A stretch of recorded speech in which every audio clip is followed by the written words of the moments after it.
Assalamualaikum warahmatullahi wabarakatuh. Ketemu lagi dengan Budila. Kali ini saya akan melanjutkan penjelasan saya terkait dengan komponen-komponen sel yang belum kita jelaskan di pertemuan yang sebelumnya. Oke, seperti biasa silahkan kalian berikan pertanyaan. Satu pertanyaan, satu siswa tulis di kolom komentar. Nanti akan saya pilih mana pertanyaan yang paling kritis dan akan kita bahas dan kita jelaskan di pertemuan selanjutnya. Oke, langsung saja di sini saya akan menjelaskan terkait dengan yang pertama, sitoplasma. Nah, sebenarnya kalau Budila lihat-lihat kemarin ya, meskipun kita belum menjelaskan sitoplasma secara mendalam, ternyata di berbagai macam komentar kalian tuh banyak yang mengarah ke pertanyaan di sitoplasma. Itu artinya menunjukkan bahwa kalian sangat penasaran dengan komponen ini ya. Jadi sekarang Budila mempunyai kesempatan untuk memperdalam lagi pengetahuan kalian terkait dengan sitoplasma. Oke, jadi sitoplasma itu adalah suatu komponen sel yang dia itu berisi cairan kental. Yang mana cairan kental di sini dia ternyata ada yang namanya zat ergastik. Nah, zat ergastik itu apa sih? Zat ergastik itu adalah zat yang tidak hidup yang dia juga ada di dalam sitoplasma. Nah, sehingga jangan dibayangkan bahwa sitoplasma itu adalah cairan yang kental yang bening, tidak seperti itu ya, tapi dia dipenuhi oleh zat ergastik. Nah, selain itu, sitoplasma itu juga punya dua komponen ya. Komponen yang utama yaitu yang pertama adalah sitosol, yaitu berbentuk cairan ya. Sedangkan yang satunya itu adalah organel yang dia berbentuk padat. Nah, sehingga di sini nanti keduanya ini saling berkolaborasi sehingga dia bisa membentuk fungsi tertentu.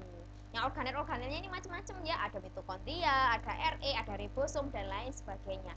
Nah, untuk sitoplasma sendiri ini ternyata dia berfungsi sebagai pensupport ya terjadinya reaksi-reaksi biokimia yang ada di dalam sel. Nah, nanti untuk reaksi biokimia apa saja sih yang disupport oleh sitoplasma akan kita jelaskan di pertemuan yang selanjutnya. Nah, kalau kita lihat di sini, ini ada gambar ya. Ini adalah sel hewan. Nah, di sini ditunjukkan bahwa yang berwarna agak kuning keruh ini namanya sitoplasma dan dia dipenuhi oleh bintik-bintik kecil-kecil ini ya. Inilah yang dinamakan sebagai zat ergastik. Nah, sedangkan yang besar-besar ini nukleus ya, dia adalah termasuk organel sel. Kemudian ini juga ada mitokondria dan lain sebagainya, ini juga termasuk organel sel. Nah, seperti itu gambarannya, mudah-mudahan kalian memahami ya. Sekarang kita akan bahas terkait dengan ribosom. Nah, ribosom ini apa sih? Ribosom ini adalah organel kecil yang dia tersusun oleh dua hal, yaitu rRNA atau ribosom RNA dan beberapa protein. Fungsi utamanya adalah sebagai pensupport terjadinya proses sintesis protein. Mungkin kalian akan bingung, Bu, sintesis protein itu yang seperti apa sih? Nanti akan kita jelaskan di pertemuan selanjutnya. Nah, letak ribosom ini juga ternyata ada dua macam ya. Ada ribosom yang dia itu bebas, ada ribosom itu yang dia menempel ya. Ketika dia bebas, maka dia bebas ada di dalam sitoplasma ya, seperti organel-organel yang lain ya. Sedangkan ketika dia melekat hanya pada RE atau retikulum endoplasma. Jadi keduanya ini nanti dia berbeda posisi, yang satunya di sitoplasma ya, yang satunya ada di RE. Nah, kalau kita lihat ternyata seperti ini. Ya. Nah, ini ribosom yang bebas itu ini, ya. Kemudian ribosom yang menempel pada RE itu seperti ini. Nah, yang lurus ini namanya RE-nya ya. Sedangkan yang bintik-bintik ini namanya ribosom. Jadi ada ribosom yang melekat pada RE sehingga RE-nya nanti dinamakan sebagai retikulum endoplasma kasar karena dia ditempeli oleh ribosom. Sedangkan RE nanti yang tidak ditempeli oleh ribosom namanya retikulum endoplasma halus ya. Jadi dibagi menjadi dua. Nanti akan kita bahas lebih lanjut. Oke. Nah, ini dia yang namanya retikulum endoplasma atau RE ya. Di sini kita bisa tahu bahwa ada dua komponen ya, dibagi menjadi dua. Ini ada RE kasar ya, ada RE yang halus. Kalau kita perhatikan RE halus ini dia tidak ada bentol-bentolnya seperti ini ya.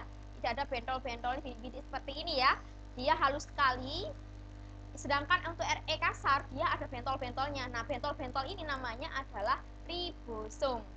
Nah, sehingga RE ini dinamakan sebagai retikulum endoplasma kasar.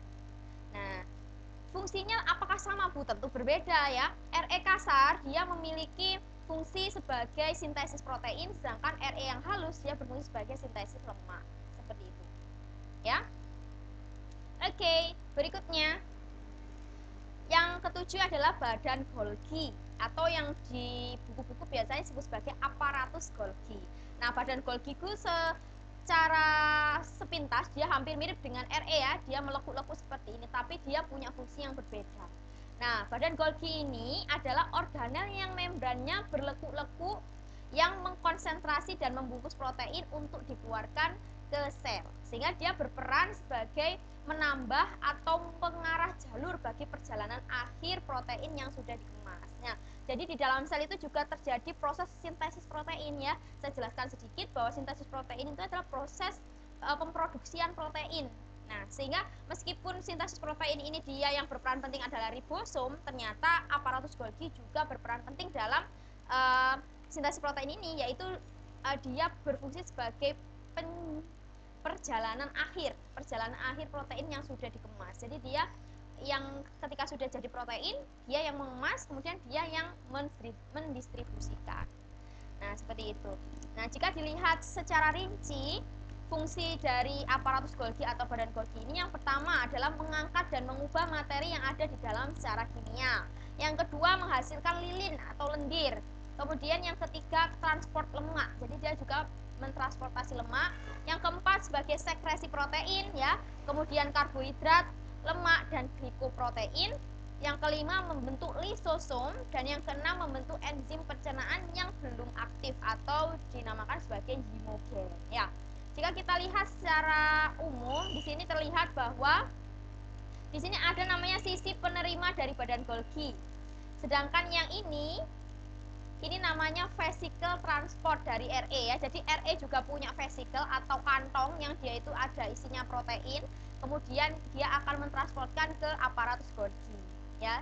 Sehingga nanti di aparatus Golgi itu akan terbentuk yang namanya vesicle baru. Nah, vesicle baru yang sudah ada proteinnya ini kemudian dikemas. Nah, seperti ini ya, dilepaskan ya, kemudian ditransport oleh badan Golgi menuju ke bagian yang membutuhkan. Ya, seperti itu. Oke.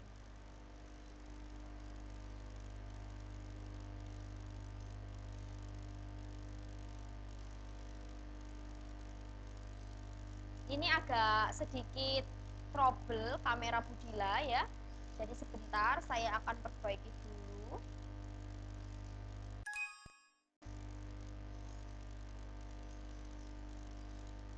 Oke, ya bisa lihat lagi kan ya. Sudah cukup untuk yang RE dan badan Golgi. Selanjutnya kita akan membahas terkait dengan mitokondria. Nah, kalau kita lihat dari mitokondria ini, dia itu mirip kayak hotdog ya. Jadi dia itu bentuknya itu lonjong, kemudian di dalamnya kalau di diiris, nah itu dia terlihat adanya membran yang berlekuk-lekuk. Nah, ini dinamakan sebagai krista mitokondria. Nah, mitokondria ini di dalam sel dia berfungsi sebagai apa aja sih? Sebagai proses respirasi sel. Jadi ternyata di dalam sel juga perlu bernafas ya. Sehingga di manakah organ yang berfungsi sebagai pernafasan sel, yaitu di mitokondria. Otomatis ketika dia sudah bertindak sebagai organ sebagai bagian dari proses respirasi sel ya, otomatis mitokondria ini juga berfungsi sebagai pembentuk energi. Jadi yang menghasilkan energi. Nah, energi ini nanti yang digunakan oleh sel untuk menjalankan aktivitas sesuai dengan kebutuhannya masing-masing. Nah, kalau kita lihat di sini ya, mitokondria itu terdiri dari berbagai macam bagian ya. Ada namanya membran luar. Nah, dia diselaputi oleh membran luar. Kemudian ini ada ruang antar membran ya, di sini nih ruang antar membran. Artinya dia bagian yang kosong. Kemudian di dalamnya ini ada namanya krista mitokondria. Ini lekukan-lekukan ini namanya krista mitokondria. Sedangkan di dalamnya krista ini namanya matrik mitokondria. Nah, sedangkan yang ini ya, ini membran yang warna kuning ini namanya membran dalam. Ya, atau ada membran luar, ada membran dalam. Berarti mitokondria itu dilapisi oleh dua membran. Oke, mungkin cukup jelas. Selanjutnya, lisosom. Apa sih itu lisosom? Lisosom itu adalah organel sel yang berbentuk kantong, dia bulat dan dibatasi oleh sistem membran tunggal. Fungsi utamanya adalah mereduksi atau mencerna bagian-bagian sel atau sisa-sisa metabolisme yang dia itu sudah tidak diperlukan lagi oleh sel. Jadi dia fungsinya sebagai ekskresi ya di dalam sel. Nah, Jika kita tinjau lebih lanjut, dia itu berfungsi sebagai mencerna materi yang diambil ya secara endositosis. Kemudian yang kedua sebagai penghancur struktur-struktur yang tidak dikendaki dalam sel, dan yang ketiga pembebasan enzim keluar sel, dan yang keempat penghancuran diri sel dengan cara membebaskan semua isi lisosom dalam sel. Jadi dia itu intinya sebagai perombak lah ya, atau perusak materi-materi yang ada di dalam sel yang tidak dibutuhkan lagi. Kalau tidak ada lisosom, tentu materi-materi yang tidak berguna itu nanti bakal mengendap di sel dan akan mengganggu jalannya aktivitas sel. Seperti kamu membuang sampah tidak pada tempatnya, rumahmu mbok pakai untuk membuat sampah. Ketika kamu tidur, apakah kamu nyaman kalau di tengah-tengah sampah? Tentu tidak ya. Sama seperti itu di dalam sel juga tidak mau kotor ya, sehingga ketika ada organel atau bagian-bagian materi-materi yang sudah tidak dibutuhkan lagi itu segera dimakan oleh yang namanya lisosom. Ya, terkait dengan penjelasan ini nanti akan kita jelaskan di episode selanjutnya. Nah, berikutnya adalah badan mikro. Badan mikro itu adalah organel ini diselubungi oleh membran tunggal dan memiliki dua tipe, yaitu peroksisom dan glioksisom. Bedanya apa? Kalau peroksisom dia itu berasosiasi dengan organel lain serta banyak mengandung enzim katalase dan oksidase. Nah, kalau yang katalase ini dia fungsinya untuk melindungi sel dari pengerusakan oleh hidrogen peroksida ya. Kemudian yang glioksisom ini terdapat pada sel tumbuhan ya. Dia hanya ada pada sel tumbuhan saja. Fungsinya adalah untuk mengoksidasi asam lemak menjadi gula untuk pertumbuhan tanaman. Jadi ada yang namanya badan mikro. Ya, seperti itu. Berikutnya kloroplas. Nah, tentu kalau kita bicara terkait dengan kloroplas, ini sudah kita spesifik ya. Jadi kloroplas itu hanya ada di sel tumbuhan, sel hewan tidak punya. Karena dia memiliki yang namanya zat warna hijau atau klorofil. Nah, dari klorofil inilah ya, dia nanti yang akan membentuk suatu proses namanya proses fotosintesis. Seperti itu. Nah, ini adalah gambar dari kloroplas. Kalau kita lihat, ini ada berbagai macam bagian. Yang pertama dia juga dilapisi oleh dua membran ternyata.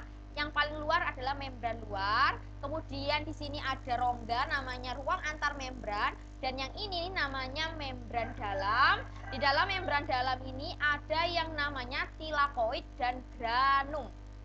Ya, tilakoid, granum dan stroma. Stroma itu ruangan-ruangan yang di dalam ini namanya stroma. Sedangkan granum atau grana itu adalah tumpukan bunder-bunder ini loh. Bulat-bulat ini kalau sudah ditumpuk jadi satu ini namanya grana ya. Ini namanya grana, ini namanya grana. Tapi ya, kalau dia itu cuma satu bagian bulat aja ini namanya tilakoid. Jadi kalau grana diecer itu namanya tilakoid, tapi kalau dia disatukan seperti ini namanya adalah grana atau granum. Sedangkan ruangan ini namanya stroma, ya. Oke, Budila harap kalian sudah paham. Nah, cukup sekian dulu anak-anak ya terkait dengan organel-organel sel yang belum kita bahas di pertemuan sebelumnya dan sudah kita tuntaskan hari ini. Selanjutnya nanti di episode yang minggu depan akan kita rilis, yaitu adalah terkait dengan proses biokimia di dalam sel itu apa saja akan kita bahas selanjutnya. Terima kasih sudah menyimak video ini, semoga bermanfaat ya. Silahkan baca dan simak secara tuntas. Wassalamualaikum warahmatullahi wabarakatuh.